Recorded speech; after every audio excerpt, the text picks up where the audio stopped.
ଶୁଣନ୍ତୁ, ମୁଁ ହେଉଛି ବିଜୁ ଜନତା ଦଳର ପ୍ରତିଷ୍ଠାତା ସଦସ୍ୟ। ମୋର ପ୍ରିୟ ନେତା ହେଉଛନ୍ତି ଶ୍ରୀଯୁକ୍ତ ନବୀନ ପଟ୍ଟନାୟକ। ମୋ ପ୍ରିୟ ଦଳ ହେଉଛି ବିଜୁ ଜନତା ଦଳ। ମୁଁ ବିଜୁ ଜନତା ଦଳରେ ପ୍ରତିଷ୍ଠା ଦିନଠାରୁ ଆନ୍ତରିକତାର ସହିତ କାର୍ଯ୍ୟ କରିଆସିଛି ଏବଂ ମୁଁ ଆଜି ଶୁଣିବାକୁ ପାଇଲି ବିଭିନ୍ନ ଗଣମାଧ୍ୟମରେ ଗୋଟେ ଚର୍ଚ୍ଚା ଚାଲିଛି ମୁଁ ଅନ୍ୟ ରାଜନୈତିକ ଦଳକୁ କୁଆଡ଼େ ଯୋଗ ଦେବା ପାଇଁ ଯାଉଛି। ଇଏ କେବଳ ଗୋଟେ ଆଲୋଚନା, ଏଥିରେ କୌଣସି ସତ୍ୟତା ନାହିଁ। ମୁଁ ବିଜୁ ଜନତା ଇଏ ଗୁଜବ ମାତ୍ର। ମୁଁ ବିଜୁ ଜନତା ଦଳରେ ଥିଲି, ଅଛି ଏବଂ ରହିବି। ମୁଁ ବିଜୁ ଜନତା ଦଳର ହେଉଛି ରାଜନୈତିକ ବ୍ୟାପାର କମିଟିର ସଦସ୍ୟ। ମୁଁ ସେ ବୈଠକରେ ଯୋଗ ଦିଏ। ମୋର ବ୍ୟକ୍ତିଗତ ଅସୁବିଧା କାରଣରୁ ମୁଁ ଗୋଟିଏ ଦୁଇଟି ବୈଠକରେ ବର୍ତ୍ତମାନ ଯୋଗ ଦେଇପାରିନି। ତାକୁ ନେଇ ଯଦି ଚର୍ଚ୍ଚା କରାଯିବ ବିକ୍ରମ ଆରୁକୁ ଅସନ୍ତୋଷ ଅଛନ୍ତି, ଇଏ ଅମୂଳକ ମାତ୍ର।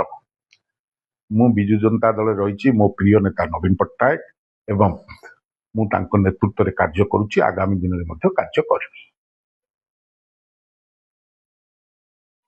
ଶୁଣନ୍ତୁ, ମୁଁ ହେଉଛି ବିଜୁ ଜନତା ଦଳର ପ୍ରତିଷ୍ଠାତା ସଦସ୍ୟ।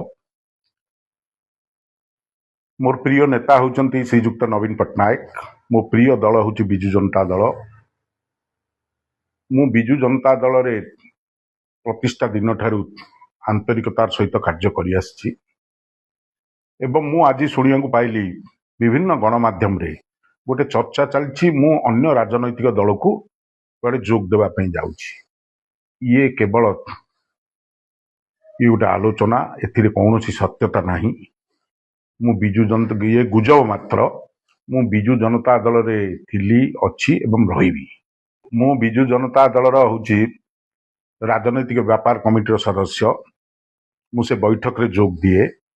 ମୋର ବ୍ୟକ୍ତିଗତ ଅସୁବିଧା କାରଣରୁ ମୁଁ ଗୋଟିଏ ଦୁଇଟି ବୈଠକରେ ବର୍ତ୍ତମାନ ଯୋଗ ଦେଇପାରିନି। ତାକୁ ନେଇ ଯଦି ଚର୍ଚ୍ଚା କରାଯିବ ବିକ୍ରମ ଆରୁକୁ ଅସନ୍ତୋଷ ଅଛନ୍ତି, ଇଏ ଅମୂଳକ ମାତ୍ର। ମୁଁ ବିଜୁ ଜନତା ଦଳରେ ରହିଛି। ମୋ ପ୍ରିୟ ନେତା ନବୀନ ପଟ୍ଟନାୟକ ଏବଂ ମୁଁ ତାଙ୍କ ନେତୃତ୍ୱରେ କାର୍ଯ୍ୟ କରୁଛି, ଆଗାମୀ ଦିନରେ ମଧ୍ୟ କାର୍ଯ୍ୟ କରିବି। ଶୁଣନ୍ତୁ, ମୁଁ ହେଉଛି ବିଜୁ ଜନତା ଦଳର ପ୍ରତିଷ୍ଠାତା ସଦସ୍ୟ। ମୋର ପ୍ରିୟ ନେତା ହେଉଛନ୍ତି ଶ୍ରୀଯୁକ୍ତ ନବୀନ ପଟ୍ଟନାୟକ। ମୋ ପ୍ରିୟ ଦଳ ହେଉଛି ବିଜୁ ଜନତା ଦଳ।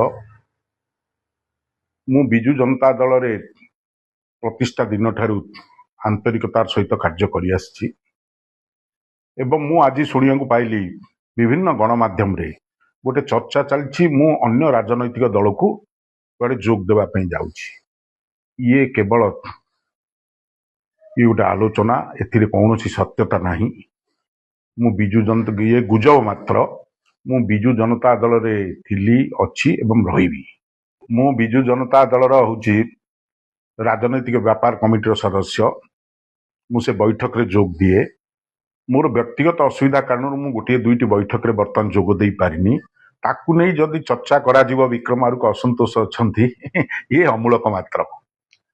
ମୁଁ ବିଜୁ ଜନତା ଦଳରେ ରହିଛି। ମୋ ପ୍ରିୟ ନେତା ନବୀନ ପଟ୍ଟନାୟକ ଏବଂ ମୁଁ ତାଙ୍କ ନେତୃତ୍ୱରେ କାର୍ଯ୍ୟ କରୁଛି, ଆଗାମୀ ଦିନରେ ମଧ୍ୟ କାର୍ଯ୍ୟ କରିବି। ଶୁଣନ୍ତୁ, ମୁଁ ହେଉଛି ବିଜୁ ଜନତା ଦଳର ପ୍ରତିଷ୍ଠାତା ସଦସ୍ୟ। ମୋର ପ୍ରିୟ ନେତା ହେଉଛନ୍ତି ଶ୍ରୀଯୁକ୍ତ ନବୀନ ପଟ୍ଟନାୟକ। ମୋ ପ୍ରିୟ ଦଳ ହେଉଛି ବିଜୁ ଜନତା ଦଳ।